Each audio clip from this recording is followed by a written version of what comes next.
ഹെലിക്കോണിയയുടെ കൃഷി രീതി വളരെ എളുപ്പമാണ്. മണ്ണിലാണ് ഹെലിക്കോണിയ ജിഞ്ചർ വെറൈറ്റികൾ നടുന്നത്. അത് മണ്ണിൽ കുഴി എടുത്ത് അതിൽ നട്ട് ഒരു വർഷം വരെ നമുക്ക് കൂടുതൽ അതിന് കളകൾ കാണും. പിന്നെ ഒന്ന് വലുതായി ഒരു വർഷം കഴിഞ്ഞതിന് ശേഷമാണ് നമുക്ക് ഫ്ലവേഴ്സ് കിട്ടി തുടങ്ങുള്ളൂ. ഒരു 3 വർഷമൊക്കെ ആകുമ്പോഴേക്കും അത് നന്നായി സ്പ്രെഡ് ചെയ്യും. ഒരു കടയിൽ നിന്ന് തന്നെ 10-50 ഫ്ലവറുകൾ വരെ കിട്ടിത്തുടങ്ങും. അപ്പോൾ നമ്മൾ കുറച്ച് മണ്ണെല്ലാം ഒന്ന് കൂട്ടി കൊടുത്തു കഴിഞ്ഞാൽ അതിൻ്റെ ചെടികൾ മറിയാതിരിക്കാൻ വേണ്ടിയിട്ട് നമുക്ക് ഇടയ്ക്ക് ഒന്ന് മണ്ണ് കൂട്ടി കൊടുക്കുക, ചെറിയതായിട്ട് ജൈവവളങ്ങളൊക്കെ കൊടുക്കുക.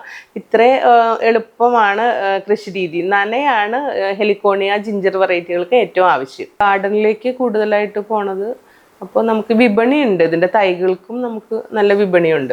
പറഞ്ഞ ഓൺലൈൻ വളരെ ചുരുക്കം ഉപയോഗിക്കുന്ന ആളാണ്. മോള് വന്നതിന് ശേഷമാണ് ഇതൊക്കെ. ആരെങ്കിലും ഇതുപോലെ ഏതെങ്കിലും ഒരു ചാനൽ, പിന്നെ മനോരമയുടെ ഓൺലൈനിലൊക്കെ ഉണ്ടായി, ഓൺലൈൻ ഏതൊരു സൈറ്റിൽ വന്നിരുന്നു, അതൊക്കെ കണ്ട് അതിൽ നമ്പർ അവർ കൊടുത്തു അങ്ങനെയൊക്കെ വിളിക്കണ ഓർഡറുകളല്ലാതെ നമ്മൾ ഓൺലൈനിൽ നമ്മൾ സോഷ്യൽ മീഡിയയിലേക്ക് ഇപ്പോഴാണ് ഇതിനെ ഒന്ന് സാധ്യതകളൊക്കെ മനസ്സിലാക്കി അറിയാം. എന്നാലും എനിക്ക് സോഷ്യൽ മീഡിയ ഞാൻ വളരെ കുറച്ച് ഉപയോഗിക്കുന്ന ആളായതുകൊണ്ട് എനിക്ക് അന്ന് ആ കാലങ്ങളിലൊന്നും എനിക്കൊന്നും ചെയ്യാൻ പറ്റിയില്ല. മോള് വന്നപ്പോൾ ഇപ്പോൾ മോളാണ് ഏറ്റവും കൂടുതൽ എന്നെ എൻകറേജ് ചെയ്യണത്. എനിക്ക് അടുക്കള പണിയേക്കാൾ കൂടുതൽ എനിക്കിഷ്ടം പുറത്തെ പണികളാണ്. അത് ഞാൻ എൻ്റെ പാരമ്പര്യം അങ്ങനെ ആയതുകൊണ്ടായിരിക്കും. കാർഷിക കുടുംബത്തിൽ നിന്ന് വന്നായിരുന്നു. പിന്നെ വീട്ടിൽ അന്നൊക്കെ പണ്ടൊക്കെ വെച്ചിട്ടുണ്ടെങ്കിൽ നിങ്ങൾ ആരെങ്കിലും പോയിട്ടുണ്ടോയെന്ന് അറിയില്ല, നമ്മൾ പാടത്ത് ഡീല് ഞാറ് പറിക്കൊക്കെ പോകുമ്പോൾ ഞങ്ങളും കൂടെ പോവും. എന്നിട്ട് അവിടെ വന്നിരുന്നാൽ ഊണ് കഴിക്കണം. അപ്പോൾ അതുകൊണ്ട് എനിക്ക് കൂടുതൽ ഇഷ്ടം പുറത്ത് പണികൾ ചെയ്യാനാണ്. അപ്പോൾ അതുകൊണ്ട് ഞാൻ തന്നെ ചെയ്യും ഒരുമാതിരി പണികൾ. ഇപ്പോൾ തൂമ്പെടുത്ത് കളച്ച് ഇപ്പോൾ വളമിടാനോ ഇതിനൊന്നും എനിക്ക് അങ്ങനെ മടിയുള്ള ഒരാളല്ല. അപ്പം അതുകൊണ്ട് ഞാൻ ആദ്യകാലങ്ങളിലൊക്കെ ഞാൻ തന്നെ ചെയ്യുക. ഇപ്പോൾ ഒരു കുറേ വർഷങ്ങളായിട്ട് അണ്ണനുണ്ട്. അങ്ങനെയുള്ള പുറത്തെ പണി ഒരു തൂമ്പപ്പണിയാൽ പോലും ഞാൻ ചെയ്യും. ഇപ്പോഴാണ് ഞാനത് അണ്ണനെ കൊണ്ട് ഇപ്പോൾ സ്ഥിരം. പിന്നെ നമുക്ക് ചെടികളൊക്കെ വലുതായി കഴിഞ്ഞാൽ പിന്നെ നമുക്ക് വലിയ കളകൾ മറ്റേ പുല്ല് അങ്ങനെയുള്ള സാധനങ്ങളൊന്നുമില്ല. അല്ലെങ്കിൽ എപ്പോഴും നമുക്ക് ചെടി നട്ട് കുറച്ച് നാളത്തേക്ക് എപ്പോഴും അതിൻ്റെ പുല്ല് പറിക്കാനും ഇതിനൊക്കെ ഉണ്ട്. ചെടി അങ്ങോട്ട് വളർന്നു കഴിഞ്ഞ് സാറ് കാണുമ്പോൾ മനസ്സിലാവും. വളർന്നു കഴിഞ്ഞാൽ പിന്നെ അത്രയും ഭാഗം ക്ലീനായി.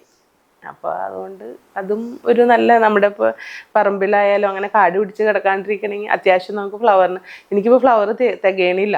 കൊടുത്തു കഴിഞ്ഞിട്ടല്ല അവർ ചോദിക്കണേ 100 എണ്ണം 500 എണ്ണമൊക്കെ ചോദിച്ചു കഴിഞ്ഞാൽ അത് കൊടുക്കാനുള്ള ഫ്ലവർ നമുക്കില്ല.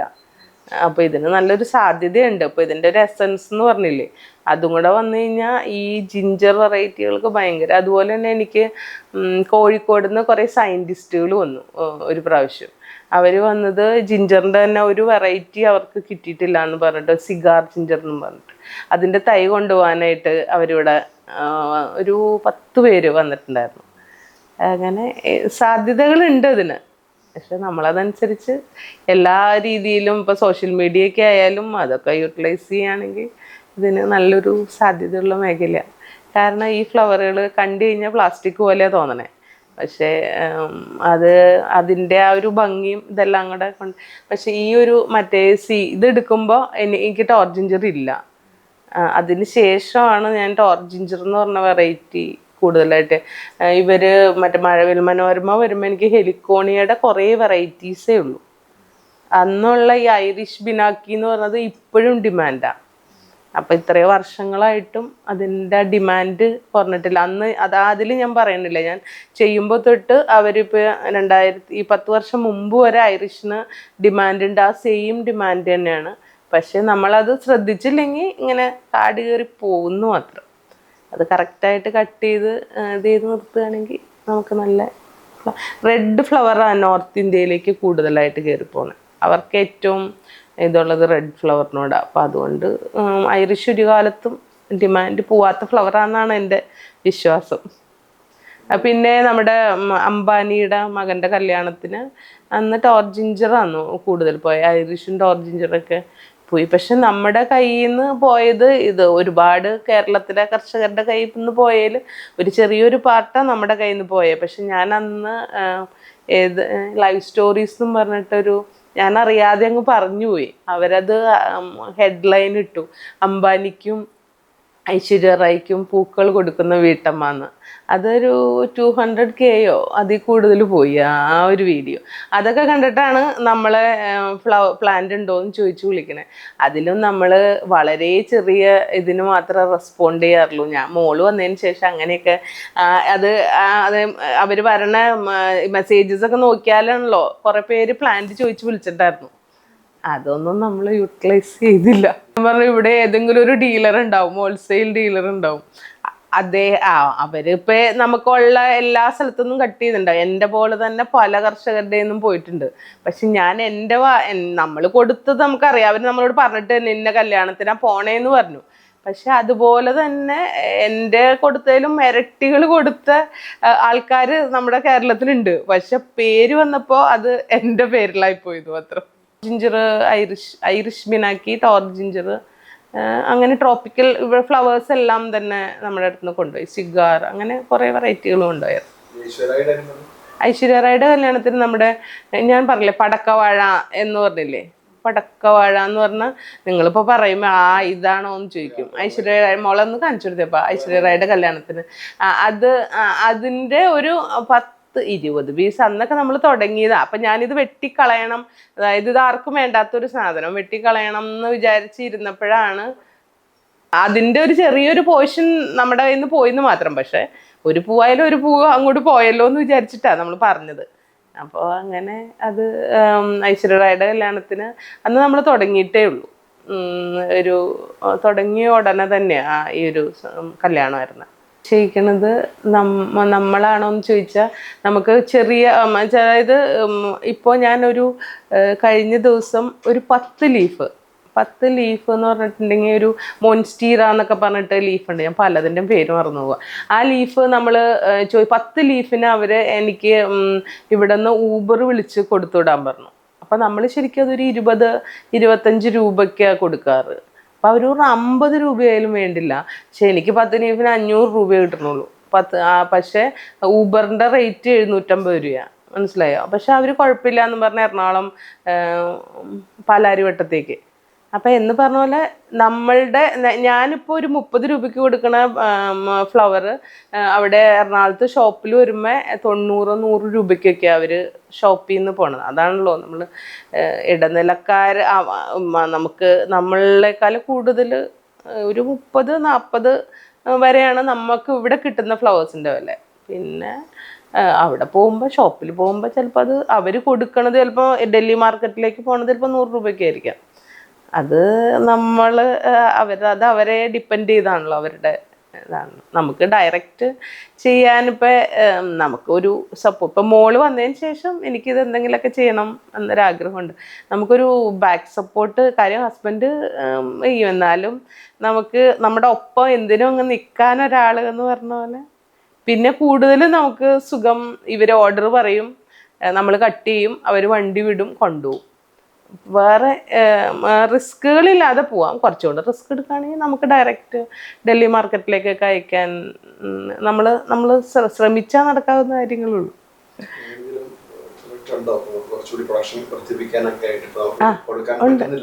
ഇല്ല ഇപ്പോൾ കൊടുക്കാൻ കിട്ടുന്നില്ല. ഞങ്ങളിപ്പോൾ കഴിഞ്ഞ തവണ കൃഷിഭവൻ ഇവിടുന്ന് ഫ്ലോറി വില്ലേജ് എന്ന് പറഞ്ഞിട്ടൊരു ഇത് വന്നു. ആ സമയത്ത് കുറേ പേരെ കൊണ്ട് ചെയ്യിപ്പിച്ചു. പക്ഷെ ഈ ആണുങ്ങളാണ് ഇതിനെ അങ്ങ് ഇത് ചെയ്യണേ. കാരണം ഒരു ചെടി കൊണ്ടുവയ്ക്കുമ്പോൾ കാട് പിടിപ്പിച്ചോ എന്നും പറഞ്ഞ് സ്ത്രീകളെ അങ്ങ് ശരിക്കും അങ്ങ് ഇത് ചെയ്യും, ഡീമോട്ടിവേറ്റ് ചെയ്യും. അപ്പോൾ അതുകൊണ്ട് അതൊരു നല്ല രീതിയിൽ പോയിരുന്നെങ്കിൽ ഇപ്പോൾ ഇന്ന് നല്ല ഫ്ലവേഴ്സ് നമുക്ക് ഓർഡർ അനുസരിച്ച് നമുക്കിപ്പോൾ നമ്മുടെ തന്നെ കൊടുക്കണം എന്നില്ലല്ലോ, കളക്ട് ചെയ്യായിരുന്നു. പക്ഷെ അതിൻ്റെ ടൈം ശരിയല്ല. ജനുവരിയിലാണ് നമ്മൾ പ്ലാന്റ് കൊടുത്ത സമയം. ആ സമയം പിന്നെ വേനൽ വരികയല്ലേ, നനയാണ് വേണ്ടത്. നമ്മളിപ്പോൾ ഇതിൻ്റെ മെയ് ആദ്യമൊക്കെ നമ്മൾ ഇത് ചെയ്യുകയാണെങ്കിൽ നമുക്ക് നല്ല രീതിയിൽ പെട്ടെന്ന് ഇത് കിട്ടും. ഇപ്പോൾ വേനൽ സമയത്ത് നമ്മൾ ചെയ്താൽ അതിൻ്റെ തൈകൾ വരാൻ, കാരണം വെയിൽ, പിന്നെ ഇതിൻ്റെ തൈ പൊട്ടി വരണ്ടേ, അതിന് കുറച്ച് താമസം വരും. ഒരു വർഷം കൊണ്ട് ആദ്യത്തെ ഫ്ലവർ, ഒരു 8 മാസം ഒരു നമ്മുടെ നന അത്യാവശ്യം അതിൻ്റെ എന്താ പറയണ, അതിൻ്റെ ആ ഒരു കറക്റ്റ് ഷെയ്ഡൊക്കെ കിട്ടുകയാണെങ്കിൽ 8 മാസം കൊണ്ട് ഫ്ലവർ ചെയ്യും. പിന്നെ നമുക്ക് നല്ലൊരു ഈൽഡ് കിട്ടണമെങ്കിൽ ഒരു 2 വർഷം കൊണ്ട് ഒരു ടോർജിഞ്ചറൊക്കെ ഒരു ചോട്ടിൽ നിന്ന് ഒരു 40 ഫ്ലവറൊക്കെ കിട്ടും. 40 ഫ്ലവറിന് ഒരു 40 രൂപ അല്ലെങ്കിൽ 30 രൂപ വെച്ചിട്ടായാലും ഒരൊറ്റ ചോട്ടിൽ നിന്ന് നമുക്ക് അത്രയും ഏൺ ചെയ്യാൻ പറ്റും. അപ്പോൾ ഇതൊരു അതിൻ്റെ കൂടെ ഒരു അത്യാവശ്യം ഫ്ലവർ അറേഞ്ച്മെൻ്റ് അറിയുന്ന ഒരാളാണെങ്കിൽ ഈ ഫ്ലവറിനെ ഒരു 3, അതായത് ഒരു 100 രൂപയുടെ ഫ്ലവർ ഒരു അറേഞ്ച് ചെയ്ത് വരുമ്പോൾ ഒരു 500-600 രൂപയുടെ ബൊക്കേസൊക്കെ ആയിട്ട് പോവാം. അപ്പോൾ അതൊരു ഫ്ലവർ അറേഞ്ച്മെൻറ്റ് ഈ ഒരു രംഗത്ത് നിൽക്കണവർ പഠിച്ചെടുക്കുകയാണെങ്കിൽ, അല്ലെങ്കിൽ അത്യാവശ്യം ടാലൻ്റ് ഉണ്ടെങ്കിൽ അത് നന്നായിട്ട് പോകുന്നൊരു ഫീൽഡാണ്. തീർച്ചയായിട്ടും അത്യാവശ്യം സ്ഥലം ഒരു നമുക്ക് മണ്ണിലല്ലേ നടാൻ പറ്റുള്ളൂ. മറ്റിപ്പോൾ ഓർക്കിഡ് ആണെങ്കിൽ ഒരു ചെറിയ ഏരിയയിൽ നമുക്ക് മാക്സിമം പ്ലാന്റ് ഇത് ചെയ്യാൻ പറ്റും. ഇതിന് നമുക്ക് കുറച്ച് സ്ഥലം വേണം. പിന്നെ നന്നായിട്ട് നനയ്ക്കാനുള്ള വെള്ളം ഉണ്ടെങ്കിൽ വളങ്ങൾ കൊടുത്തില്ലെങ്കിലും ഫ്ലവർ ചെയ്യുന്നൊരു പ്ലാന്റാണ്. അപ്പോൾ അത്രയൊക്കെ ചെയ്ത് കഴിഞ്ഞാൽ നല്ലൊരു ഈൽഡ് കിട്ടും.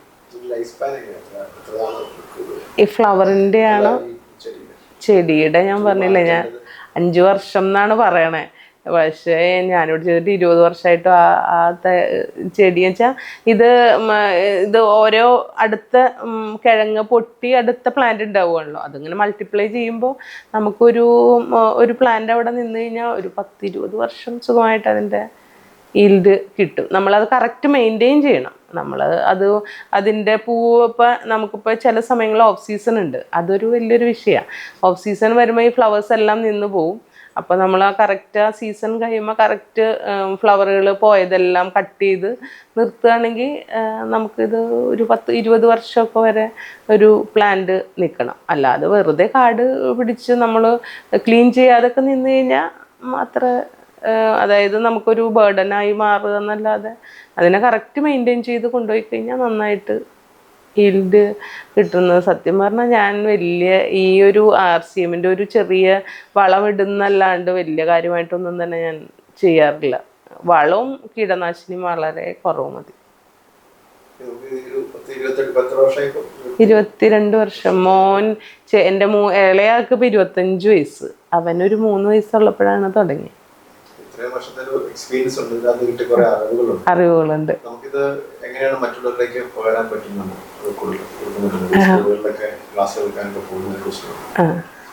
ഇത് അതായത് VHSCയുടെ സ്കൂളുകളിൽ എല്ലാ വർഷവും ഇപ്പോൾ ഒരു 5 വർഷം അടുപ്പിച്ചിട്ട് VHSC അഗ്രികൾച്ചർ എന്ന് പറഞ്ഞ ആ ഒരു പേപ്പറിൽ ഫ്ലവർ അറേഞ്ച്മെൻ്റ് ഉണ്ട്. അപ്പോൾ അതിന് ക്ലാസ് എടുക്കാൻ ഞാൻ പോവാറുണ്ട്. അപ്പോൾ റെക്കോർഡഡ് ആണോ?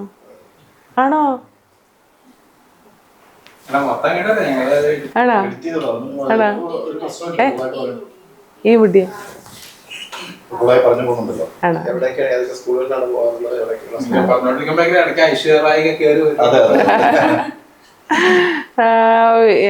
അതായത് VHSCയിലാണ് ഞാൻ കൂടുതൽ ക്ലാസ് എടുക്കാൻ പോവാറ്. അതിൽ തൊടുപുഴ, മൂവാറ്റുപുഴ, കോലഞ്ചേരി ഈ VHSCകളിൽ ഈ അഗ്രികൾച്ചർ ഇതുള്ളത് ആ ഒരു VHSCയുടെ ആ ഒരു പേപ്പറുള്ള സ്കൂളുകളിൽ ഫ്ലവർ അറേഞ്ച്മെൻറ്റ് ചെയ്യാൻ അവർക്കൊരു പേപ്പറുണ്ട്. അപ്പോൾ അത് പഠിപ്പിക്കാനായിട്ട് പോവാറുണ്ട്. 3-4 വർഷമായിട്ട് നമ്മൾ പോകണതാണ്. അതിൽ എങ്ങനെ ഇത് കൾട്ടിവേറ്റ് ചെയ്യും, പിന്നെ ഫ്ലവർ അറേഞ്ച്മെൻറ്റ് എങ്ങനെ ചെയ്യാം, ഇതുകൊണ്ട് അവർക്ക് എന്തെങ്കിലും ഏൺ ചെയ്യാൻ പറ്റൂ എന്നൊക്കെ പറയും. അപ്പം ഞാൻ അവിടെ ക്ലാസ്സിൽ പിള്ളേരോട് പറയാറുള്ളത്, നിങ്ങളുടെ ഒരു VHSC അവരുടെ ഒരു നമുക്കറിയാമല്ലോ, അവരുടെ ഒരു സാലറി, ബേസിക് സാലറി നമുക്കറിയാമല്ലോ, അതിൽ കൂടുതൽ ഏൺ ചെയ്യാൻ പറ്റുന്ന ഒരു മേഖലയാണ് ഫ്ലവർ അറേഞ്ച്മെൻറ്റ്.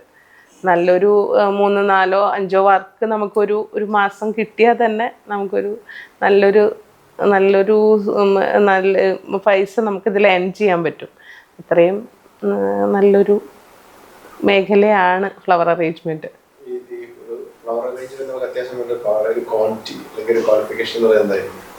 ഫ്ലവർ അറേഞ്ച്മെൻറ്റിന് ക്വാളിഫിക്കേഷൻ അത്യാവശ്യം അതിനൊരു ടാലൻ്റ് ഉള്ളവർക്ക് അത് പെട്ടെന്ന് പഠിച്ചെടുക്കാൻ പറ്റും. അല്ലാതെ നമ്മുടെ ഇതിൻ്റെ ബേസിക്സ് തന്നെ പഠിച്ചാൽ തന്നെ നമുക്കിത് ആർക്കും ചെയ്തെടുക്കാൻ പറ്റുന്ന എന്ത് കാര്യവും ഒരു കൂടുതൽ പ്രാവശ്യം ചെയ്ത് നമുക്കതിന് അത് കൂടുതൽ നമുക്കതൊരു എക്സ്പേർട്ട് ആവുമല്ലോ. നമുക്ക് കുറച്ചും കൂടി ടാലൻ്റ് ഉണ്ടെങ്കിൽ പെട്ടെന്ന് അത് പഠിച്ചെടുക്കാൻ പറ്റും.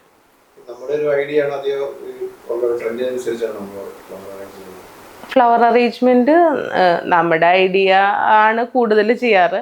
പിന്നെ ഇപ്പോഴത്തെ ട്രെൻഡുകൾ നമ്മൾ നോക്കാറുണ്ട്. കാരണം എല്ലാവർക്കും ട്രെൻഡിങ് ഇതാണല്ലോ വേണ്ടത്. അപ്പോൾ അതുകൊണ്ട് നമ്മുടെ ഐഡിയയും ട്രെൻഡും എല്ലാം കൂടെ മിക്സ് ചെയ്തിട്ട് ചെയ്യും. ആവശ്യം ഹൗസ് വാമിങ്, അതായത് ഇപ്പം എല്ലാ വീടുകളിലും പുതിയൊരു വീട് പണിത ഹൗസ് വാമിങ്ങിന് ഫ്ലവർ അറേഞ്ച്മെൻറ്റ് ഇപ്പം നമ്മൾ അത്യാവശ്യം ചെയ്യുമ്പോൾ അതൊരു എന്താ പറയുക മസ്റ്റായിട്ട് അത് എന്തായാലും അത് കൂടുതൽ പേരും ചെയ്യുന്നുണ്ട്. പിന്നെ കല്യാണങ്ങൾ പിന്നെ ഇവൻറ്റ് മാനേജ്മെൻറ്റ്സ് ഉള്ള കാരണം നമ്മൾ ഫ്ലവർ അത് അങ്ങനെയുള്ള വർക്കുകൾ നമുക്ക് ചെയ്യാവുന്ന കുറേ ലേഡീസ് ഉണ്ട്. നമ്മൾ ചെയ്യുന്ന ഒരുപാട് പേരുണ്ട്. നമ്മൾ അത്യാവശ്യം ചെറിയ വർക്കുകളൊക്കെ ചെയ്തു കൊടുക്കാറുണ്ട്. പിന്നെ ബ്രൈഡൽ ബൊക്കയിൽ നമ്മുടെ ഫ്ലവേഴ്സ് തന്നെ കൂടുതൽ യൂസ് ചെയ്യാറ്. അതിൻ്റെ കൂടെ റോസ് പിന്നെ കുറച്ച് ഫില്ലേഴ്സൊക്കെ ഉപയോഗിച്ചിട്ട് അങ്ങനെയും ചെയ്യാറുണ്ട്.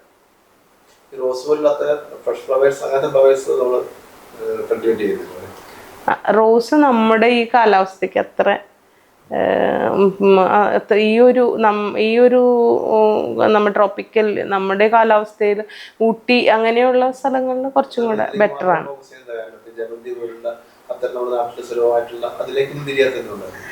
ജമന്തി എന്ന് വെച്ചാൽ നമ്മുടെ ആ ഒരു ടൈം പീരീഡ് ഉണ്ടല്ലോ, അത് കഴിഞ്ഞാൽ പിന്നെ ആ ഒരു സമയത്താണ് കൂടുതൽ ജമന്തി. അതായത് നമ്മുടെ ജൂൺ തുടങ്ങി നമ്മളത് കൾട്ടിവേറ്റ് ചെയ്ത് നമ്മുടെ ഓണത്തിൻ്റെ സീസൺ ആകുമ്പോഴേക്കും അപ്പോഴാണ് കൂടുതൽ ജമന്തി ബന്ദിക്കൊക്കെ കൂടുതൽ ഓർഡർ കിട്ടണേ. ഇത് നമ്മൾക്ക് ത്രൂ ഔട്ട് ഇയർ നമുക്ക് ഓർഡർ ഉണ്ട്. പിന്നെ ഇതൊരു നമ്മളുടെ ഇവിടുത്തെ ഒരു ട്രോപ്പിക്കൽ കാലാവസ്ഥ, ആ ഒരു ഇതിൽ ഏറ്റവും കൂടുതൽ നമുക്ക് ഈ ഹെലിക്കോണിയ വെറൈറ്റികളൊക്കെ നന്നായിട്ട് പോണതാണ്. ഫാമിലി ഹസ്ബൻഡും രണ്ട് ആൺകുട്ടികളാണ്. മൂത്ത ആൾ കല്യാണം കഴിച്ച് മോള് വന്ന് മോൾക്ക് എന്നേക്കാൾ കൂടുതൽ ഇൻട്രസ്റ്റ് ഉണ്ട്. മോള് വന്നതിന് ശേഷമാണ് എനിക്ക് കുറച്ചും കൂടെ എന്തെങ്കിലുമൊക്കെ ചെയ്യണം എന്നൊക്കെ തോന്നി തുടങ്ങിയത്. അവളെനിക്ക് ഭയങ്കരമായിട്ട് സപ്പോർട്ട് ചെയ്യും എന്നെ. ഓൺലൈൻ ഇപ്പോൾ ഞാൻ ഓൺലൈൻ കൂടെ ചെയ്യുന്നുണ്ട്. മോളാണ് അതിൻ്റെ എല്ലാ കാര്യങ്ങളും കൈകാര്യം ചെയ്യണം. അപ്പോൾ അതുകൊണ്ട് ആ ഒരു രംഗത്ത് ഞാൻ ഇത്രയും കാലം വളരെ പുറകോട്ടായിരുന്നു. ഓൺലൈൻ ബിസിനസ്സിലോട് എനിക്ക് അത്ര അറിയില്ലായിരുന്നു എന്ന് പറയാം. മോള് വന്നതോടുകൂടി ഇപ്പം ആ ഒരു രംഗത്തൂടെ ഒന്നും കൂടെ എക്സ്പേർട്ട് കട്ടയുടെ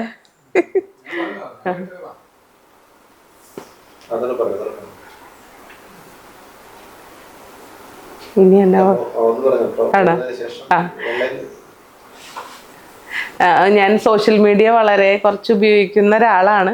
ഇപ്പോൾ മോള് വന്നതിന് ശേഷമാണ് സോഷ്യൽ മീഡിയയിലുള്ള കുറേ കാര്യങ്ങൾ നമ്മൾ മനസ്സിലാക്കാനും പുതിയ ബിസിനസ് രീതികൾ എന്തൊക്കെയാണെന്നും നമുക്കിതിനുള്ള ചാൻസുകളൊക്കെ നമ്മൾ മനസ്സിലാക്കി. ഇപ്പോൾ ആ ഒരു രീതിയിൽ മോളുകൂടെ സപ്പോർട്ടുള്ളത് കൊണ്ട് ആ ഒരു സോഷ്യൽ മീഡിയ കൂടെ കുറേ കൂടെ ഉപയോഗിക്കാം എന്ന് മനസ്സിലായി. ഇപ്പോൾ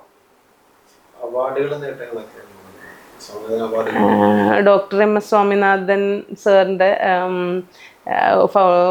ഡോക്ടർ സ്വാമിനാഥൻ ഫൗണ്ടേഷൻ്റെ അവാർഡ് 2014 അന്ന് വേൾഡ് ഫാമിംഗ് ഇയർ ആയിരുന്നു.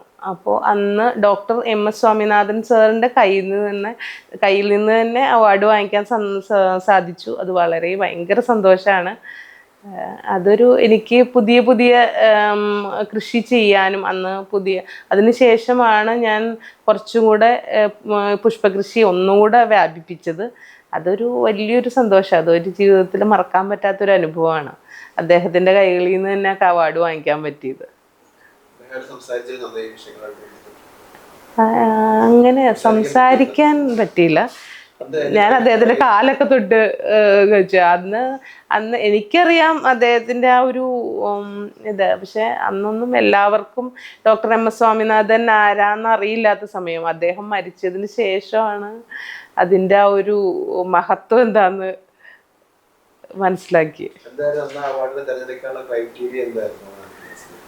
എനിക്ക് സത്യം പറഞ്ഞാൽ അത് എന്താന്ന് എനിക്കറിയില്ല. നമ്മൾ അപ്ലൈ ചെയ്തതല്ല. ഒരു ദിവസം എന്നെ വിളിച്ചിട്ട് പറഞ്ഞു, ഡോക്ടർ എം എസ് സ്വാമിനാഥൻ ഫൗണ്ടേഷൻ്റെ ഓഫീസിൽ നിന്നാണ് വിളിക്കണേന്ന് പറഞ്ഞു. അപ്പോൾ ഞാൻ ആദ്യം എന്നെ ആരെങ്കിലും എന്നെ പറ്റിക്കണത്, അതായത് എന്നെ ആരെങ്കിലും ഫേക്കായിട്ട് ആരെങ്കിലും വിളിക്കണതായിരിക്കും എന്നാണ് ഞാൻ വിചാരിച്ചത്. അത് കഴിഞ്ഞിട്ട് ഞാനത് കട്ട് ചെയ്തു. അത് കഴിഞ്ഞിട്ട് അവർ വീണ്ടും എന്നെ വിളിച്ചു, ഇങ്ങനെ ഒരു അവാർഡാണെന്ന് പറഞ്ഞപ്പോൾ ഞാനപ്പോൾ പറഞ്ഞു, അയ്യോ അവരോട് പറഞ്ഞത് ഞാൻ എന്നേക്കാൾ നന്നായിട്ട് ചെയ്യുന്ന ഒരുപാട് പേരുണ്ട് എന്ന് പറഞ്ഞു. അപ്പോൾ പറഞ്ഞു, അതൊന്നും ഞങ്ങൾക്കറിയില്ല. ഇപ്പോൾ നിങ്ങളെയാണ് ഞങ്ങൾ എറണാകുളം ജില്ലയിൽ പുഷ്പകൃഷിക്കുള്ള അവാർഡ് എം എസ് സ്വാമിനാഥൻ ഫൗണ്ടേഷൻ്റെ, അങ്ങനെയാണ് എനിക്ക് ആ അവാർഡ് കിട്ടിയത്. അത് വയനാട് എം എസ് സ്വാമിനാഥൻ സാറിൻ്റെ ഓഫീസിൽ അവിടെയായിരുന്നു. അന്ന് മിനിസ്റ്റേഴ്സ് എല്ലാവരും ഉള്ള ഒരു വലിയൊരു സദസ്സിലാണ് എനിക്ക് അവാർഡ് കിട്ടിയത്.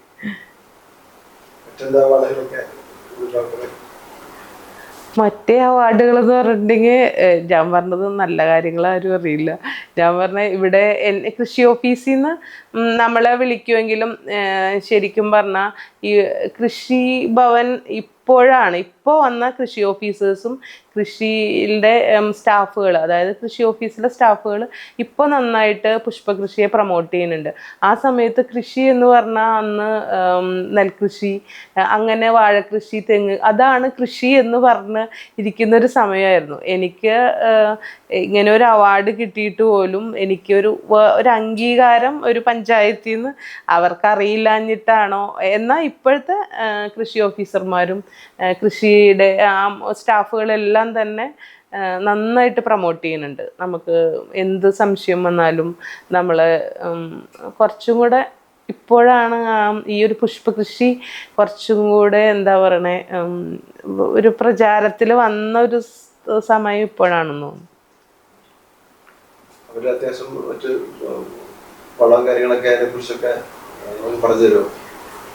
ഞാൻ ഇപ്പോൾ സത്യം പറഞ്ഞാൽ എനിക്ക് ഇതിന് കൂടുതൽ വളങ്ങളും കീടനാശിനികളും ഒന്നും ഉപയോഗിക്കാത്തത് കൊണ്ടും പിന്നെ നമുക്ക് അവരോട് ചോദിക്കാനായിട്ടൊരു കാരണം എനിക്ക് വരുന്നില്ല. കാരണം അത്രയും കുറവ് പരിചരണം മതി ഇതിന്.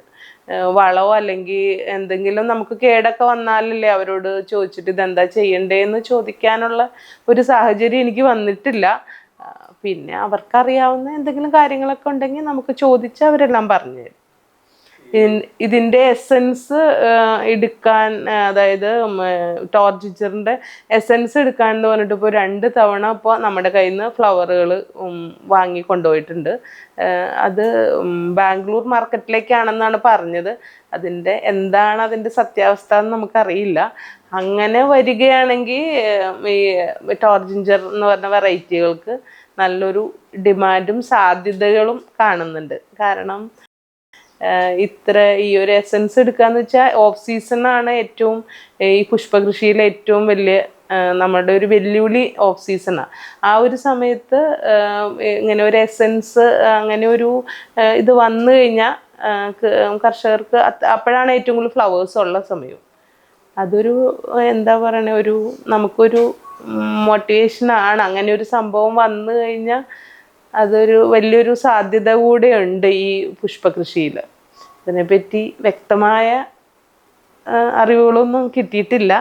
ഇങ്ങനെ ഒന്ന് പറഞ്ഞു, നമ്മൾ ഫ്ലവർ കൊടുത്തു എന്ന് മാത്രം.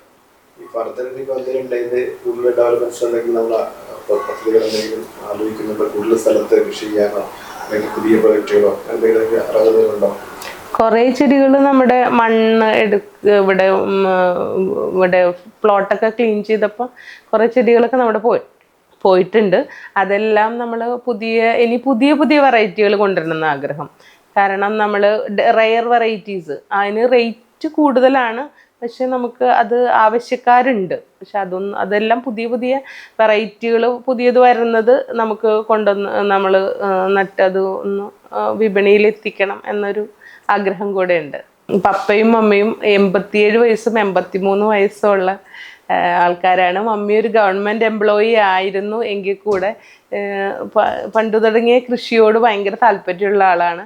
എൻ്റെ പപ്പ നല്ലൊരു കർഷകനായിരുന്നു. അവരിപ്പോഴും ഈ പ്രായത്തിലും അവരെ കൊണ്ടാകുന്ന കൃഷികൾ ഇപ്പോഴും ചെയ്യുന്നത് കാണുമ്പോൾ ഭയങ്കര സന്തോഷമാണ്. അവരെന്നാണ് എൻ്റെ ഊർജം. അതുപോലെ തന്നെ എൻ്റെ ചെറിയ അനിയത്തി, 2 അനിയത്തിമാരും എന്നെ ഒരുപാട് ഈ പുഷ്പകൃഷിയിൽ സപ്പോർട്ട് ചെയ്തിട്ടുണ്ട്. ഇളയാള് മറ്റേ ആർട്ടിഫിഷ്യൽ ഫ്ലവറുകൾ ഇതിനോടൊപ്പം ട്രെൻഡായപ്പോൾ എനിക്ക് വേണ്ടിയിട്ട് കുറേ ഫ്ലവേഴ്സ് അവൾ അവിടെ നിന്ന് അയച്ചു തന്നിട്ടുണ്ട്. അതുപോലെ എൻ്റെ ചെറിയ അനിയനുണ്ട്, അവൻ UK-യിലാണ്, ഷിനോ. അവനും എന്നെ ഒരുപാട് സപ്പോർട്ട് ചെയ്തിട്ടുണ്ട്. നമ്മുടെ ഈ പുഷ്പകൃഷിയിലും അലങ്കാരം ചെയ്യണം, അതായത് ഫ്ലവർ അറേഞ്ച്മെൻ്റ് ഒക്കെ ചെയ്യണം, അത് നമ്മൾ നന്നായിട്ട് പ്രൊമോട്ട് ചെയ്യണം എന്നൊക്കെ പറഞ്ഞ് അവരെന്നെ ഒരുപാട് സപ്പോർട്ട് ചെയ്തിട്ടുണ്ട്. കൂടാതെ എൻ്റെ മോളാണ് എനിക്ക് എല്ലാ സപ്പോർട്ടും എല്ലാ സമയത്തും എൻ്റെ ഒപ്പം നിൽക്കുന്നത്. ഞാൻ ഫ്ലവർ അറേഞ്ച് ചെയ്ത എൻ്റെ ഒപ്പം എന്നേക്കാൾ കൂടുതൽ ഇപ്പോൾ മോളാണ് എല്ലാം ചെയ്യുന്നത്. ഇതൊക്കെ എൻ്റെ ജീവിതത്തിൽ വലിയ സന്തോഷമുള്ള കാര്യമാണ്. ഫ്ലവർ അറേഞ്ച്മെൻറ്റിന് നമുക്ക് സമയം എന്ന് പറഞ്ഞാൽ നമ്മുടെ എക്സ്പീരിയൻസ് അനുസരിച്ച് നമ്മൾ കുറച്ച് എക്സ്പേർട്ട് ആയി കഴിയുമ്പോൾ നമുക്ക് പെട്ടെന്ന് ഒരു അരമണിക്കൂർ 1 മണിക്കൂർ കൊണ്ടൊക്കെ നല്ല എന്തെങ്കിലും അറേഞ്ച്മെൻറ്റ്സ് ഒക്കെ പെട്ടെന്ന് തീർക്കാൻ പറ്റും. അതിൽ എൻ്റെ എക്സ്പീരിയൻസ് ആണ് പ്രധാനം. ഫ്ലവർ അറേഞ്ച്മെൻറ്റിൽ നമ്മൾ കാർ ബൊക്കെ ചെയ്യാറുണ്ട്, ബ്രൈഡൽ ബൊക്കെ, പിന്നെ മാലകൾ ചെയ്യാറുണ്ട്, കല്യാണത്തിനൊക്കെ ഉപയോഗിക്കുന്ന മാലകൾ, അങ്ങനെ. പിന്നെ ടേബിൾ അറേഞ്ച്മെൻറ്റ്സ്, അത് നമ്മൾ ഇപ്പോൾ നമ്മളിപ്പോൾ ഒരു ഹോട്ടലിലേക്കാണെങ്കിൽ അതനുസരിച്ച് ഒരു കോർണർ അറേഞ്ച്മെൻറ്റ്, ടേബിൾ ടോപ്പ്, അങ്ങനെ കുറേ അറേഞ്ച്മെൻറ്റ്സ് ഫ്ലവർ അറേഞ്ച്മെൻറ്റിൽ നമ്മളുടെ കസ്റ്റമേഴ്സിൻ്റെ ഐഡിയ അനുസരിച്ച് നമ്മൾ ചെയ്ത് കൊടുക്കാറുണ്ട്. ചെയ്യുമായിരുന്നു ആദ്യം. പിന്നീട് നമ്മൾ ഇപ്പോൾ നമ്മുടെ ഒരു കംഫർട്ട് സോൺ വെച്ചിട്ട് ഇപ്പോൾ നമുക്ക് ചെയ്യാവുന്ന വർക്കുകളൊക്കെ, നമുക്കിപ്പോൾ നൈറ്റ് ആയാലും വീട്ടിലിരുന്ന് ചെയ്യാവുന്ന വർക്കുകൾ ചെയ്തിട്ട് നമ്മൾ സ്പോട്ടിൽ നമ്മൾ കൊണ്ടെത്തിക്കുക ചെയ്യണേ. ഫ്യൂണറിൽ നമ്മളിവിടെ ചെയ്തിട്ട് നമ്മൾ കൊണ്ടുവയ്ക്കും, സ്റ്റാൻഡൊക്കെ കൊണ്ടുവയ്ക്കും. പിന്നെ എല്ലാ ഫ്ലവറും നമ്മളിവിടെ അറേഞ്ച് ചെയ്യും. പിന്നെ മറ്റേ ഇത് വന്നാൽ മാത്രം അതിൻ്റെ പെട്ടി അങ്ങനെയൊക്കെയുള്ള സംഭവങ്ങൾക്ക് നമ്മൾ അത് ഷോപ്പിൽ വെച്ചിട്ടാണ് കൂടുതൽ ചെയ്തുകൊണ്ടിരുന്നത്. നമ്മൾ അവിടെ പോയി ചെയ്യാം, അല്ലാതെ വീട്ടിൽ കൊണ്ടുവരാറില്ല. റീത്തൊക്കെ ചെയ്ത് കൊടുക്കാറ്, കൂടുതലും വൈറ്റ് ഫ്ലവേഴ്സ് ഉപയോഗിക്കുന്നത്. ഇപ്പം അതുകൊണ്ട് തന്നെ ജിഞ്ചർ ലില്ലി എന്ന് പറഞ്ഞിട്ടൊരു പുതിയ വെറൈറ്റി, അതിൽ വൈറ്റ് ഭയങ്കര ഡിമാൻഡാണ്. അപ്പം ഉണ്ട്, അതിപ്പം നമ്മൾ കൃഷി അങ്ങ് തുടങ്ങിയിട്ട് ഫ്ലവർ ആയി വരണേ ഉള്ളൂ. അപ്പോൾ അത് ജിഞ്ചർ ലില്ലി വൈറ്റിന് നല്ല ഡിമാൻഡുണ്ട്. അതുപോലെ ടോർ ജിഞ്ചർ വൈറ്റ്, അതും എനിക്ക് ഫ്ലവർ ആയി വരണേ ഉള്ളൂ. അതിപ്പോൾ നമ്മൾ പുറത്തുനിന്ന് ഫ്ലവർ നമ്മൾ എടുത്തിട്ടാണ് ചെയ്യണത്. വൈറ്റ് ഫ്ലവേഴ്സാണ് നമ്മുടെ ഈ ഫ്യൂണറൽ ഫങ്ഷൻസിന് കൂടുതൽ പോകുന്നത്. അപ്പോൾ റോസ് ഇതെല്ലാം കൂടെ മിക്സ് ചെയ്ത് ചെയ്യും. പൊതുവേ ഞാൻ ജൈവവളങ്ങളാണ് ഉപയോഗിക്കാറ്. അതിൽ പ്രത്യേകിച്ച് എനിക്ക് 2 മണ്ണിര കമ്പോസ്റ്റിൻ്റെ യൂണിറ്റ് ഉണ്ട്. അത് കൃഷിഭവൻ്റെ ഒരു സബ്സിഡി ആയിട്ട് നമുക്ക് തന്നതാണ്. അതിപ്പോൾ ഇത്ര വർഷമായിട്ടും ഞാനത് മെയിൻറ്റെയിൻ ചെയ്ത് കൊണ്ടുപോകുന്നു. അപ്പോൾ ആ മണ്ണിര കമ്പോസ്റ്റാണ് ഞാൻ എൻ്റെ ജൈവവളങ്ങളിൽ അതുകൂടെ ഉപയോഗിക്കുന്നുണ്ട്. ജൈവവളം ഉപയോഗിക്കുമ്പോൾ നമുക്ക് പ്രത്യേകിച്ച് ചെടിക്ക് ഗ്രോത്തും പിന്നെ വലിയ കേടുകളോ അല്ലെങ്കിൽ അങ്ങനെ ഒന്നും ഇന്നേവരെ കണ്ടിട്ടില്ല. അതുകൊണ്ട് കൂടുതലും ഞാൻ ജൈവവളമാണ് ഉപയോഗിക്കുന്നത്. ടോർ ജിഞ്ചർ അല്ലെങ്കിൽ ഹെലിക്കോണിയയിലെ പല വെറൈറ്റികൾക്കും ലാൻഡ്സ്കേപ്പിങ്ങിന് വളരെ സാധ്യതയുള്ളതാണ്. ഇതിൻ്റെ പ്ലാന്റ് പോലെ തന്നെ ഫ്ലവറും ഭംഗിയുള്ളത് കാരണം അത് കറക്റ്റ് മെയിൻറ്റെയിൻ ചെയ്ത് വെച്ച് കഴിഞ്ഞാൽ നല്ല ലാൻഡ്സ്കേപ്പിൽ ഒരു കോർണർ ആയിട്ട് ഈ പ്ലാന്റ്സ് എല്ലാം ഉപയോഗിച്ചാൽ അതൊരു നല്ലൊരു ലാൻഡ്സ്കേപ്പിങ്ങിന് നല്ലൊരു സാധ്യതയും, ഇത് ലാൻഡ്സ്കേപ്പിൽ ചെയ്യുന്ന എല്ലാവരും ഉപയോഗിക്കുന്ന കുറേ പ്ലാന്റ്സും ആണ് നമ്മളുടെ കയ്യിലുള്ളത്. ഇതെല്ലാം കൂടുതൽ വിപണി കണ്ടെത്താൻ ഈ ഒരു മാർഗം കൂടെ നല്ലതാണ്. ഇതിനോടൊപ്പം തന്നെ നമ്മൾ ഇൻഡോർ പ്ലാന്റ്സ് നമ്മൾ സെയിൽ ചെയ്യാറുണ്ട്. ഇപ്പോൾ ഹൗസ് വാമിങ് അങ്ങനെയൊക്കെ വരുമ്പോൾ വീടുകളിൽ ഇപ്പോൾ ഇൻഡോർ പ്ലാന്റ്സ് ഒരു ട്രെൻഡായിട്ട് മാറിക്കൊണ്ടിരിക്കുകയാണ്. അതിൻ്റെ കുറേ വെറൈറ്റികൾ നമ്മൾ കൃഷി ചെയ്യും. അത് നമ്മൾ ഓരോ ആവശ്യങ്ങളനുസരിച്ച് കസ്റ്റമേഴ്സിന് അത് നമ്മൾ എത്തിച്ചു കൊടുക്കാറുണ്ട്. ഇൻഡോർ പ്ലാന്റ്സ് ഇപ്പോൾ ഈ ഒരു സമയത്ത് നല്ലൊരു ട്രെൻഡിങ് ആയിട്ട് പോകുന്നൊരു വെറൈറ്റികളാണ്. അപ്പോൾ അതുകൊണ്ട് അതെല്ലാം നമ്മളിവിടെ കൃഷി ചെയ്ത് ഇതിനോടൊപ്പം തന്നെ കൃഷി ചെയ്ത് അതും സെയിൽ ചെയ്യുന്നുണ്ട്.